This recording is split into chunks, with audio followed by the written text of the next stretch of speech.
Sahkah salat orang yang memakai parfum beralkohol?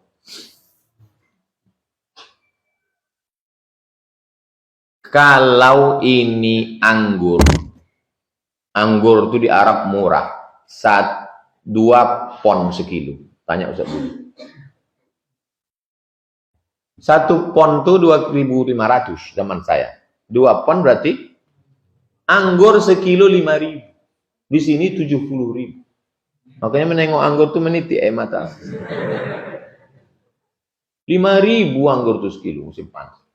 Saking banyaknya anggur tadi busuk, dipijak-pijak. Ada acara namanya memijak anggur busuk. Dipijak rame-rame, ada pestanya, pesta anggur. Lalu disaring, dimasukkan ke botol. Setelah seminggu berbuih, nama prosesnya fermentasi. Maka muncul zat baru namanya alkohol. Bukan bahasa Arab. Alkohol, almari, alpokat, bukan bahasa Arab. Zat alkohol yang ada terkandung dalam air anggur itu apakah najis? Ikhtilaf ulama.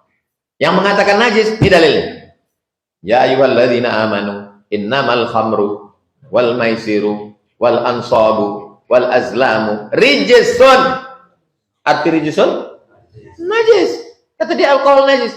Kalau ada ustaz mengatakan kalau kena alkohol ganti najis. Inilah dalilnya. Yang mengatakan tidak najis ulama Azhar. Namanya Syekh Atiyah Saqar. Nama kitabnya Fatawa Al-Azhar. Kata dia tak najis. Tapi jelas disebut situ najis.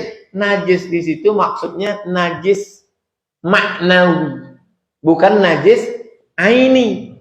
Kalau najis aini bendanya najis. Kalau najis maknawi secara maknawi dia najis. Antum benci sama orang. Najis kau. Apakah dia jadi babi? Tidak. Paham? Kata Syekh Atiyah Saqar, itu katanya najis maknawi bukan aini. Dalil yang kedua, ketika turun ayat haram khamar, sahabat Nabi yang ada di Madinah menumpahkan khamarnya ke jalan-jalan. Dan mereka waktu itu belum pakai sendal. Mereka menginjak pasir bekas khamar itu masuk ke dalam masjid dan tidak cuci kaki. Kalau najis pasti dia berwudu lagi.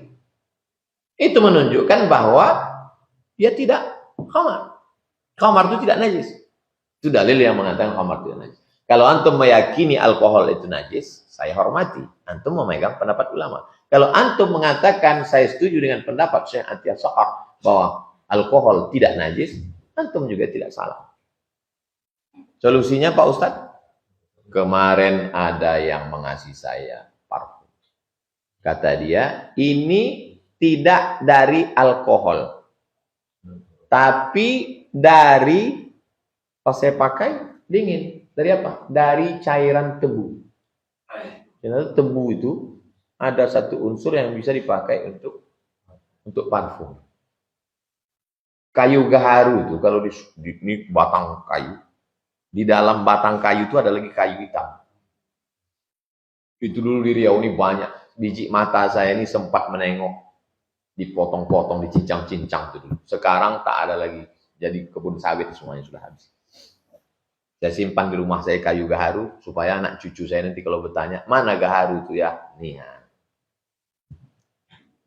Dikasih orang Kalimantan Utara dari Malinau, segini tingginya.